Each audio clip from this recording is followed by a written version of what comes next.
greet you all once again in the precious name of our Lord and Savior Jesus Christ. And I thank God for helping us to continue the study of the book of Esther. And as you know, we have been studying this book in the overall theme of for such a time as this, of how God had used Esther in her time to fulfill God's purpose. And especially the two major things that we have seen coming over and over again in the book of Esther is how the enemy planned, devised evil, wicked destruction against God's people, and how God had averted those evil plans. And secondly, how God had lifted up a very insignificant and ordinary person from a very humble background and lifted her up to a position of influence, position of power, so that God can fulfill His purpose and God can save His people. And I strongly believe as we study the book of Esther, it's a great encouragement for us to align our life with the purpose of God, so that we can understand that wherever God has placed us and whichever time God has placed us and in whatever position God has placed us, it is for God's purpose to be fulfilled. Amen. And I believe that during these times of challenges, we will succeed and overcome these challenges by trusting the Lord and getting along with God's plan. That's a great encouragement that we have from the book of Esther. And today we will be studying the 9th chapter of Esther, and we will study this chapter on the title Times of Triumph. So here, when we come to this chapter, almost towards the end, the closure of this, the book of Esther, here we see how the people of God succeeded, how the people of God triumphed over evil, how God made them victorious. This is an amazing chapter of for us to look at, God's faithfulness, God's goodness, and God's providence. And let me read a verse so that we can understand the context of this chapter. Esther chapter 9 and verse 22. As the days on which the Jews gained relief from their enemies, and as the month had been turned for them from sorrow into gladness, and from mourning into a holiday, that they should make them days of feasting and gladness, days for sending gifts of food to one another, and presents to the poor. So here, we see how God had turned their sorrow into gladness. Now God had turned their mourning into a celebration, into a festival and a holiday. In fact, this chapter is what talks about the origin of the Jewish festival called the Festival of Purim, which the Jews celebrate even today. This is the festival of Purim, which commemorates or which remembers God's deliverance of His people during the time of Esther and Mordecai, which the people of God, which the Jews remember until today. So as we go on in this meditation, I will talk about the significance of the festival towards the end. But in the whole chapter, we're going to study 4 different areas of triumph, of victory that God gives to God's people. And when we study this chapter, we understand that God is a God of victory. God is a God of triumph. And whatever situational circumstance that you and I may go through, we can receive this hope and encouragement from God, that we serve a God who is a God of victory, who is victorious over every scheme of the enemy, every scheme of the devil. Another encouragement is, when the enemy, when the wicked people, when they devise an evil scheme against God's people, against God's kingdom, against God's work, and they think that they have actually succeeded, but what actually happens is, because of the providence of God, God turns that to fulfill His purpose. Amen. That is what God does. That's a beautiful chapter for us to really understand how God is a God of victory and how God turns times of trouble into times of triumph. So that's what we're going to see. And as I said, we're going to look at 4 different areas of triumph here in this chapter. So let me begin with the first area of gained resources. So that's the first area that I would like to start with. The chapter 9 begins to tell us on how the day which was appointed for the destruction of the Jews, the destruction of the God's people had come. And just before that, months before that, almost 9 months before that, how through Esther and Mordecai, another decree, another law was passed so that the Jews can defend themselves. If not for God to have placed Esther in that position, and if not for God to have burdened Mordecai to inspire Esther to go to the king to plead for the people, this would not have happened. So even as we begin to see, the resources that God had supplied for God's people to be victorious, the very, first resources, people, and the next resources, prayer. This is more like I would say a prologue for this section. What do I want your attention there. What I'm actually saying here, God to act, for God to give victory for God's people, He needs people. Only if you and I commit ourselves to God's purpose, for God to act through us, for God to work through us, God can accomplish His work. And how does He do that? When we, as people, when we commit ourselves to God, and secondly, when we, supply and when we soak it all in prayer. So those two resources, the resources of people and resources of prayer, are more of a precedence, or more of a, comes before. And here in this chapter, I would like to especially show, the resources that God had supplied. So when the enemy comes against us, when the evil plans, schemes are done against us, when cunning strategies are done against us, for our downfall, for our destruction, for our dishonor, for our defamation, whatever it might be, how does God turn that for our favor into victory? How does God do that?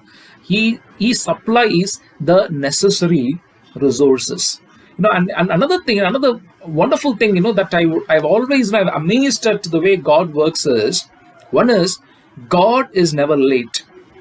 He's neither early nor he's late. He's on time. Sometimes, that's why when things go wrong, when we go through difficulties, there's a possibility of being anxious. Lord, when? But always, we need to only trust God, because He is always on time. When things don't happen in the way we expect, we need to only, thank God and relax and rest assured that God is doing something good and better. And here in the first section, from verse 1 to 4, we see the resources that He supplied so that the people of God can be victorious over the evil. So what do we see there? Let me read the first verse.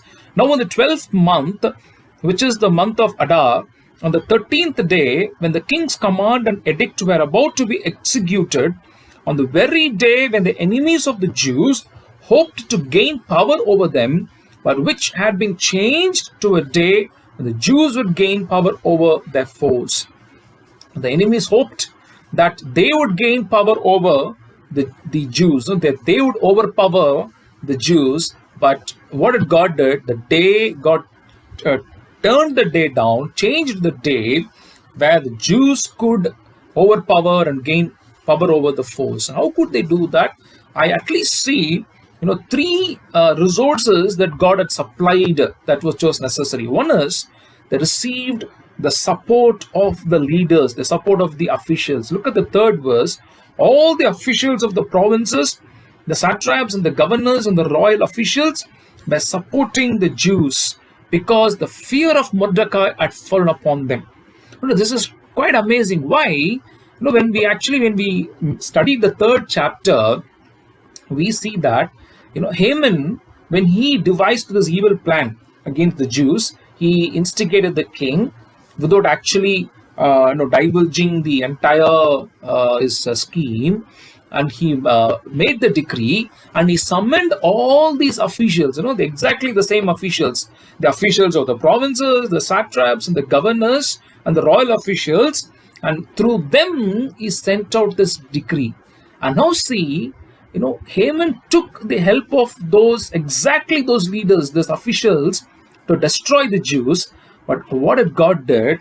He brought their support for the Jews. Yeah, man. What a amazing, what a wonderful God we serve. That the people whom the enemy chooses to go against God's people, the same powers of influence God brought in support of God's people. That is what God can do. Now the second thing what God supplied was, look at the fourth verse. For Mordecai was powerful in the king's house, and his fame spread throughout all the provinces as the man Mordecai grew more and more powerful. We see that there is he grew in power, he grew in fame. That is, God supplied the necessary strength, that's the power, and the fame, that is the splendor. There are the three yes that I would like to bring here in the very first section, that when we need the necessary support, God brings the support from places where we don't even expect. Second, when we feel weak, when we feel downcasted, God supplies us with the necessary strength. And thirdly, when people try to defame us, God makes us spreads of fame. That is, He gives the splendor. What an amazing God! That's why I like the verse in the New Testament which says, "Let the weak say, I am strong." Amen. Let the weak say, I am strong. Because when we are weak, His grace is always sufficient, and through His grace, God supplies the necessary resources, so that we need not worry that how things will turn. God will turn them into victory. God will turn them into triumph. How does He do that? He begins to supply the necessary resources at the right time. He supplied the support, He supplied the strength, He supplied the splendor. For these resources, they could go forward to gain victory, to gain triumph. The God can do that in your life and my life also. Let us be always encouraged. Let us always depend upon these divine resources. That's why I always say, our resources can deplete, but divine resources will never deplete. Amen. Our resources can deplete if we depend on them, but our dependence should always and only be on divine resources, and God's divine resources will never fail. Amen. So that let it always be on the divine resources. That's why I always like Psalmist David. Whenever he talks, whenever he goes through the valley, whenever he goes through troubles, he says, I lift up my eyes to the mountain from where my help comes. So his eyes is always on the Lord. His dependence is always on the Lord, because he's looking only to the Lord for help and the necessary resources. So that's how God takes us towards victory, towards triumph. He begins to do that. And secondly, what did God do? Not only they gained resources, they gained relief. Through this resource, what did God do? They made the Jews to defeat their enemies, and they gained relief. The 16th verse, let me read the 16th verse first. In fact, that's what we see from verse 5 onwards to the 16th verse. But let me read the 16th verse. Now, the other Jews who were in the king's provinces also gathered to defend their lives and gained relief from their enemies, and killed 75,000 of those who hated them. But they laid no hands on the plunder. What do we look at in the second section here? That how God gave them, how did God give them the relief, the freedom? How did the people of God gained the relief from the enemies and their strategy? What an amazing thing this is. Why this is amazing? Because that day was actually, was planned by the enemy, right? The enemy planned the day. The enemy cunningly, he strategized the evil scheme against God's people so that they could be destroyed. But they were not destroyed. Rather, God gave them a relief. They were not chained. Rather, God gave them freedom. Exactly the opposite thing happened. Now, that is what happens when we trust God, when we depend upon God's resources. Amazing thing that God could do. Another thing, that's the second section. If you look at the second section, was only one day that the enemy had appointed to destroy the Jews. Right, when Haman had instigated the king to appoint the 13th day of the 12th month. But we look at the verse, the 9th chapter. What do we see there? See the 12th verse. The king said to Queen Esther in the citadel of Susa, the Jews have killed 500 people and also the 10 sons of Haman. What have they done in the rest of the king's provinces? Now, what is your petition? It shall be granted you. And what further is your request? It shall be fulfilled. Esther said, if it pleases the king, let the Jews who are in Susa be allowed tomorrow also to do according to this day's edict. Enemy appointed one day, but God, extended it, to another day. So they got actually one more day, 2 days to defend themselves. God doubled the blessing. God doubled their relief. That destruction was planned for one day, but the relief came through 2 days. God extended it so that they could have a complete freedom. They could enjoy a complete relief. This is what God can do. When sometimes we may feel that we're going through, a tough situation where it's as if that we feel kind of breathless. We feel that we are kind of crunched. We feel that we are not able to not even able to have a breathing space. We may go through that kind of a narrow experience, being cornered experience. We can go through that, but what God does, He takes us through to relief. He brings us into a vast place, into a place of relief, into a place of refuge. And when does this actually happen? Relief happens when we make God our refuge. Let me repeat that. When we make God our refuge, we gain relief. When God becomes our refuge, we gain the relief. So here, the dependence of Esther, the dependence of Mordecai, and the people of God was on God, and God did give them that relief. So God can do that in our life as well. So let me quickly take us into the third section of the 9th chapter, that gladness was restored. From 17th verse to the 23rd verse. That's the third section that you look at the 9th chapter. Let me read the 22nd verse. It's from the 17th verse. So let me read the 22nd and the other verses there. As the days on which the Jews gained relief from their enemies, and as the month that had been turned for them from sorrow into gladness, and from mourning into a holiday, that they should make them days of feasting and gladness, days for sending gifts of food to one another and presents to the poor. So the Jews adopted as a custom what they had begun to do as Mordecai had returned to them. So what actually happened here? The third thing what God does is, He turns our sorrow into gladness. He turns our mourning into a holiday. When we studied the 8th chapter, I did bring this verse even there, from Psalm chapter 30 and verse 11 and 12. Psalm 30 verse 11 and 12. What do we see there? You have turned my mourning into dancing.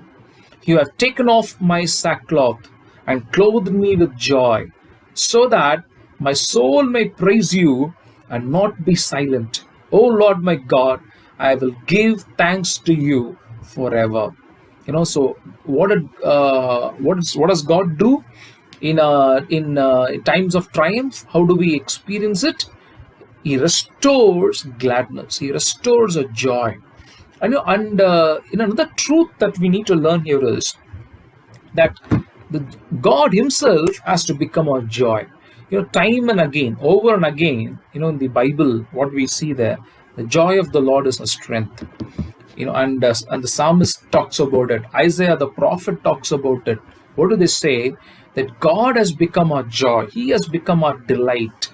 When God becomes our joy, when He becomes our delight, and when our joy is in the Lord, whatever circumstance that we may go through, at the end, we will experience the gladness and joy being restored. And it is only God who can actually do that. right? It's only God who can actually do that.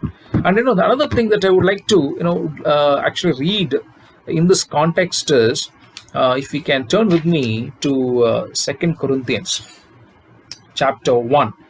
Now, let me read this verse from 2 Corinthians chapter 1, from verse 3 onwards. 2 Corinthians chapter 1 and verse 3, where Paul says beautifully, "Blessed be the God and Father of our Lord Jesus Christ, the Father of mercies and the God of all consolation."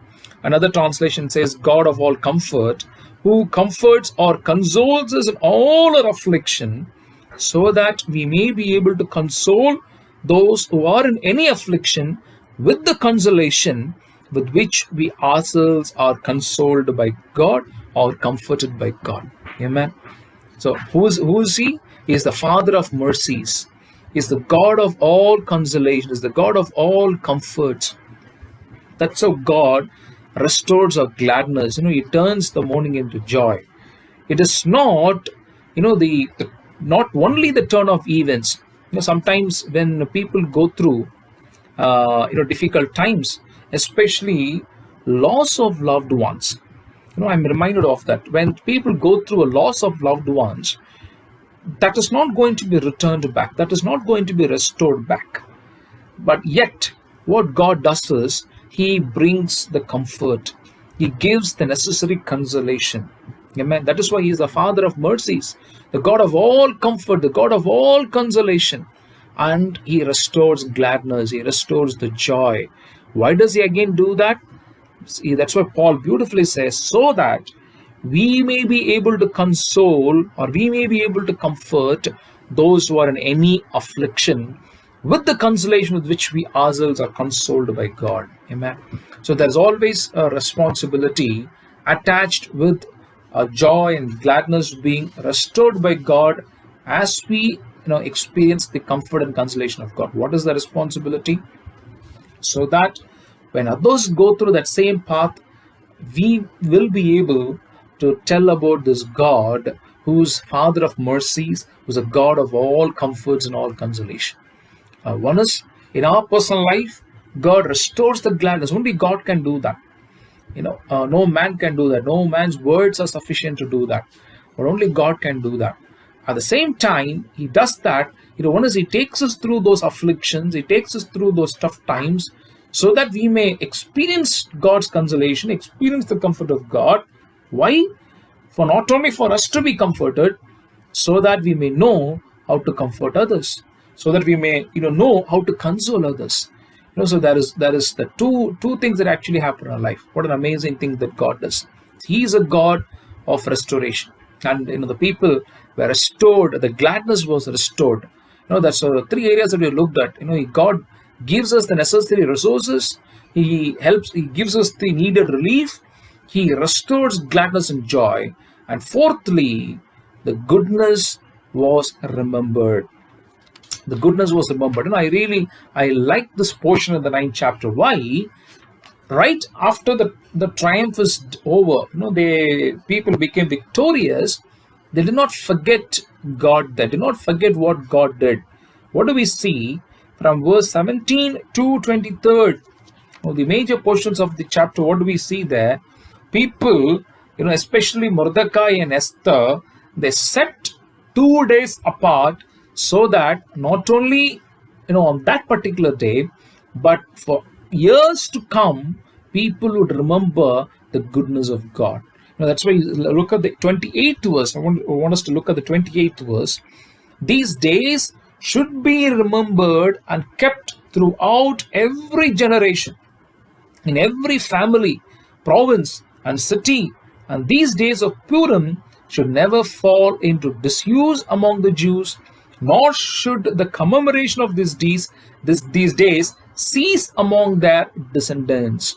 So what is God saying? I want you to closely look at two things there. This 28th verse. Every generation, every family. Amen. So what is God actually saying? What is being appointed there?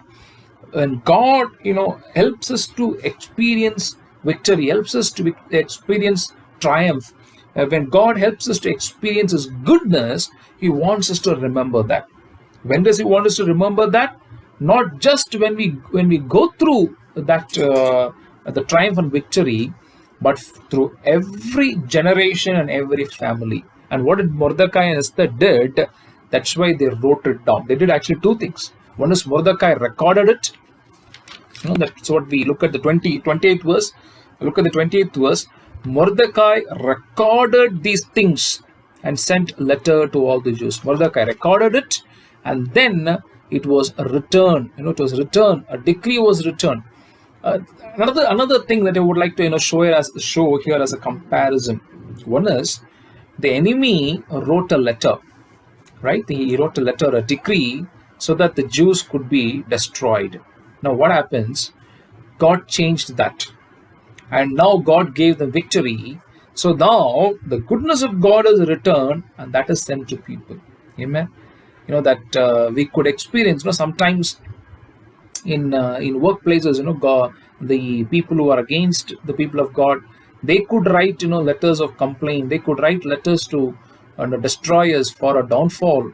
And nowadays people very quickly they use WhatsApp and email and whatnot, the technology, to do all havoc against people. But on the other hand, God not only averts those plans, He adds goodness to our lives. And I want you to look at the 30th verse also. Just look at the 30th verse.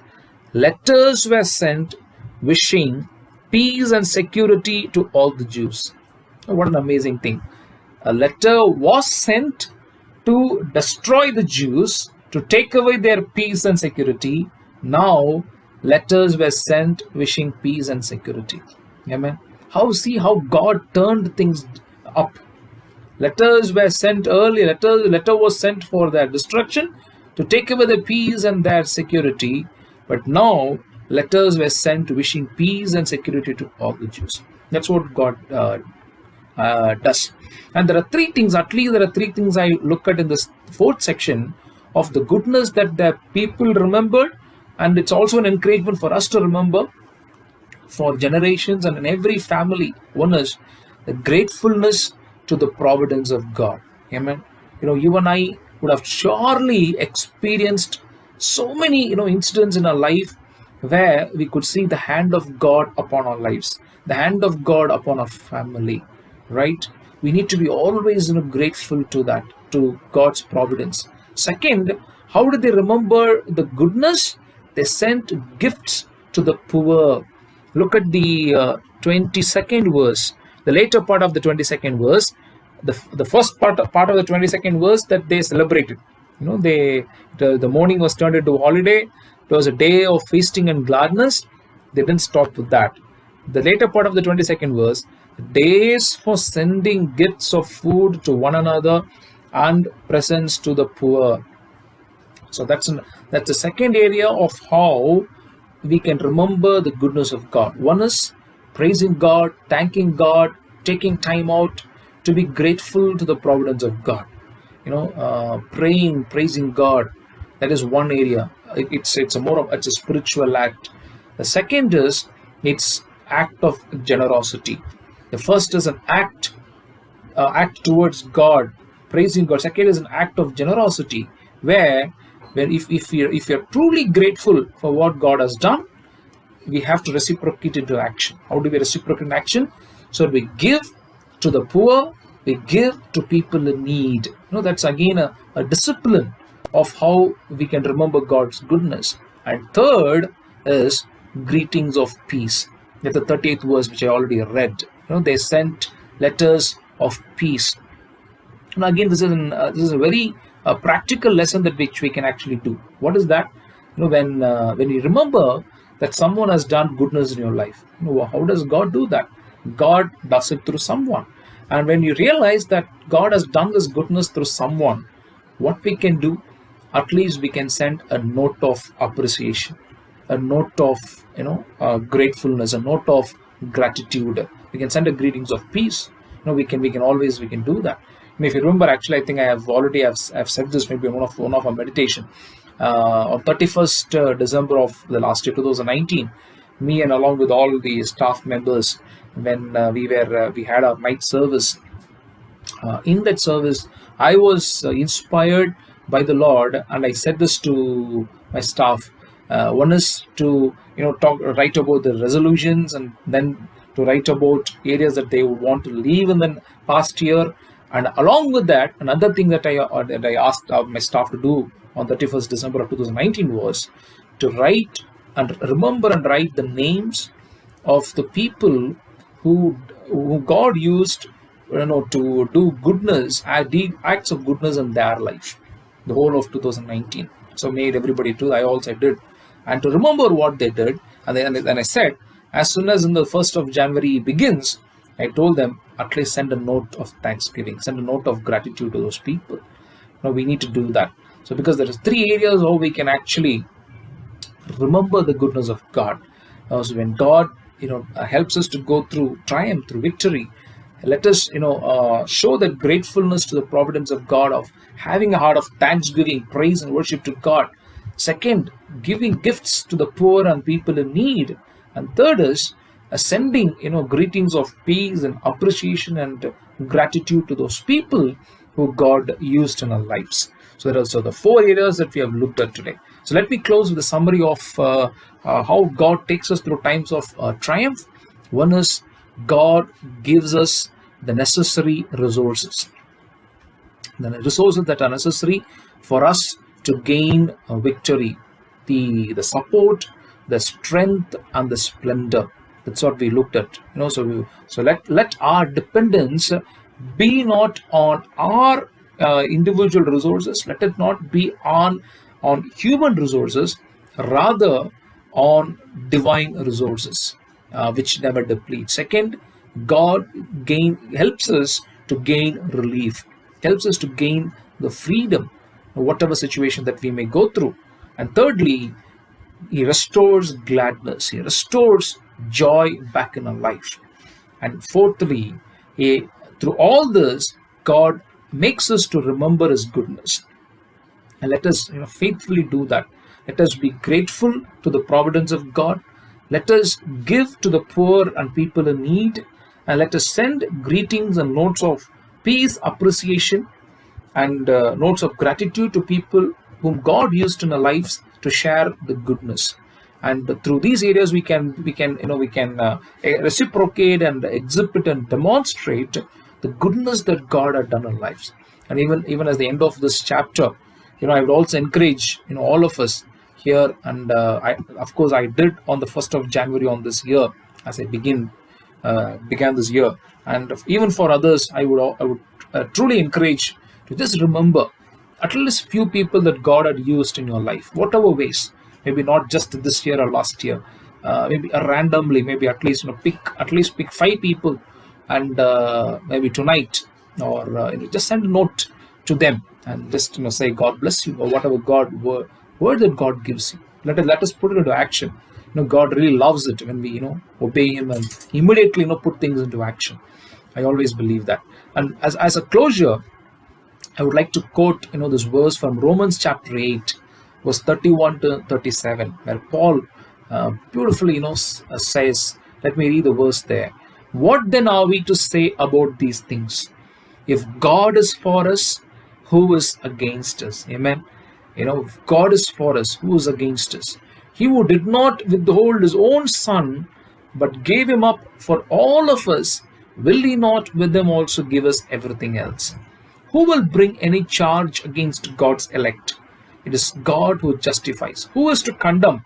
It is Christ Jesus who died, and yes, who is at the right hand of God, who indeed intercedes for us. Who will separate us from the love of Christ? Will hardship, or distress, or persecution, or famine, or nakedness, or peril, or sword? As it is written, for your sake we are being killed all day long, we are accounted as sheep to be slaughtered. No, in all these things we are more than conquerors through Him who loved us. Amen. In all these things we are more than conquerors. When people bring charge against us, when people try to rise against us, when people come against us, we always need to remember God is for us. Not only He is for us, As Paul says here in the 34th verse, he intercedes for us. God is for us. God intercedes for us, so that in all these things he makes us more than conquerors. Amen. And that's the greatest encouragement that we have today. There is a God who turns our times of trouble into times of triumph. Let us trust the Lord. Let us trust Him for His timing, and let us trust Him for His resources. So that for God to restore, the things that are happened in our life, and when God does that, let us not forget what God has done in our life. Let us always remember and be grateful to God, and may the Lord help us to demonstrate that gratefulness in action, not only in just in our thoughts, but in action. Let us put those things in action. So let me close with again an incident from the life of a missionary, Clara Hill Leslie, and which talks about how God encourages and takes us through times of triumph. Missionary Clara Hill Leslie, she was married to a missionary called Dr. William Leslie, and they served in Africa. They got married in the year 1896, and they began their work in Angola in the year 1905, and their majority of the work they did in the region called Vanga from the year 1912. They served there for 17 years. The photograph, the picture that you see there is a very it was a very it was not easy for me to actually find this. In fact, I gave up thinking that there is no picture of the missionary Clara Hill, and I stumbled upon this. I really thank God for this, so that we could see and remember missionary. But this is quite a kind of a challenging story. Why?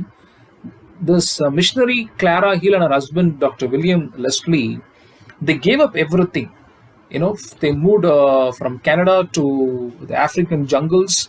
They served with so much of challenges, with challenges of sickness, so many challenges they had to face through. One is, that they went through serious illnesses. In fact, one time what happened was they were charged by buffaloes. Can you understand? Wild buffaloes in the jungle. Another time they were charged by armies of wild ants. Wild ants charged them that they had to run and flee. So much they faced. But they served 17 years in Vanga. Because of sickness, they had to return back. And what happened was, after they returned back, they didn't have much success. Clara Hill, she was a teacher. So she used her teaching skill to teach the children, and she would play. They had a portable organ, and she would play the organ and sing and lead the people in songs and worship. And her husband would sermonize, would share the message, but didn't see much result. And both fell sick after 17 years of their tough life in Vanga in Africa, back to the country, and within a few years they passed away also. And when they passed away, this is what actually they confessed. What did they confess? They thought that their lives were a failure. Actually many missionaries go through that. When they face tough challenges in their life and they do not see results yielding as much as they want. When they face opposition because from people, when they face illness, when sicknesses, it cripples them. Political situations, societal enmity, the conflicts that come from nature, all of that, it kind of discourages many missionaries, and they think that their life is a failure. That's what they thought. But what happened after they were dead and gone in the Lord? 84 years later, just listen to me. 84 years later, after the death, in the year 2010, a team of people who went to the same place in the African jungles, to Angola and Vanga, to check whether the life of missionary Clara Hill Leslie and her husband and their ministry was it a failure. but they had a big surprise. What big surprise they had? The team that went to Wanga, which was led by Eric Ramsey, they went with the Tom Cox World Ministries. When they went there, they had a great surprise there. What did they find there? Every village had a church. Amen. They thought, the missionaries thought they didn't do much of an impact, but God had actually worked through them. God had given them that the victory, the triumph. Every village not only had a church, a tribal church, they also had their own gospel choirs. So much so that those villages had written their own gospel songs, and they were singing. Not only that, in one of the villages, they found a 1,000 seat, stone seat church, where they had built a kind of a cathedral with stone seats, which could seat 1,000 people. Can you just imagine this? With no support from any country, and they found thousands and thousands of believers. There was a big church planting movement that was surrounding those villages. This was found 84 years later, when the missionaries were dead and gone. Why am I sharing this? It's always an encouragement. Sometimes when we may think that that our lives are a failure, or what had happened in the past, maybe it is not the way I expected, but God can always turn our failures into triumph. As God can turn our troubles into triumph, He can also turn our failures into triumph. Sometimes you and I live to see those victories. Sometimes we may not even know, but on the other shore, surprises are awaiting us. That's why I say that I always say thank God when I think that, Lord, maybe I served you in these many years, in these many places, and probably I didn't see much of a fruit, but I always say thank God. Maybe, Lord, I'm not able to see them, but on the other shore, God has surprises. He has a reward for each and every one of us. All that He asks us is to faithfully follow Him, and to do what God is asking us to do, and to depend on not our physical resources, but to depend on the divine resources, and to trust God for Him to restore that joy in our lives. And when He does that, He asks us to be grateful, to gratefully remember His goodness, and to show it in action. May the Lord encourage all of us, because we worship and serve a God who's a God who turns our times of failures and trouble into times of triumph. Amen. Shall we pray? Father, we thank you, Lord, for this day, your Master, for helping us, Lord, to study your word, of Father, from the book of Esther. And Lord, thank you, Lord, for encouraging us, O God. Yes, Father God, you are a God who is, Lord, a God of victory, is a God of triumph, O Master. Yes, Lord, we have already seen that, Lord, you triumphed over Satan on the cross, and you have given us, O Lord, the greatest victory of eternal life, O Master God. Yes, Lord, even, Lord, before you went to the cross, Lord, the enemy, Satan, thought that actually, Lord, he is stopping you from victory. He is putting an end to you. But, Lord, you turned it into, Lord, victory, O Father. You crushed, Lord, the head of Satan. Lord, in the same way, O Father God, Lord, you are, Lord, you're more than, Lord, capable, Lord, able, O Father, to turn, Lord, our times of troubles, our times of failures into triumph, O Father. Help us, Lord, to always trust in your divine resources, O Father God. Lord, help us, Lord, to never be anxious about anything, O Father, but, Lord, to draw our joy and strength from you alone, O Father, that you will supply us with the necessary support, strength, and splendor, O Father.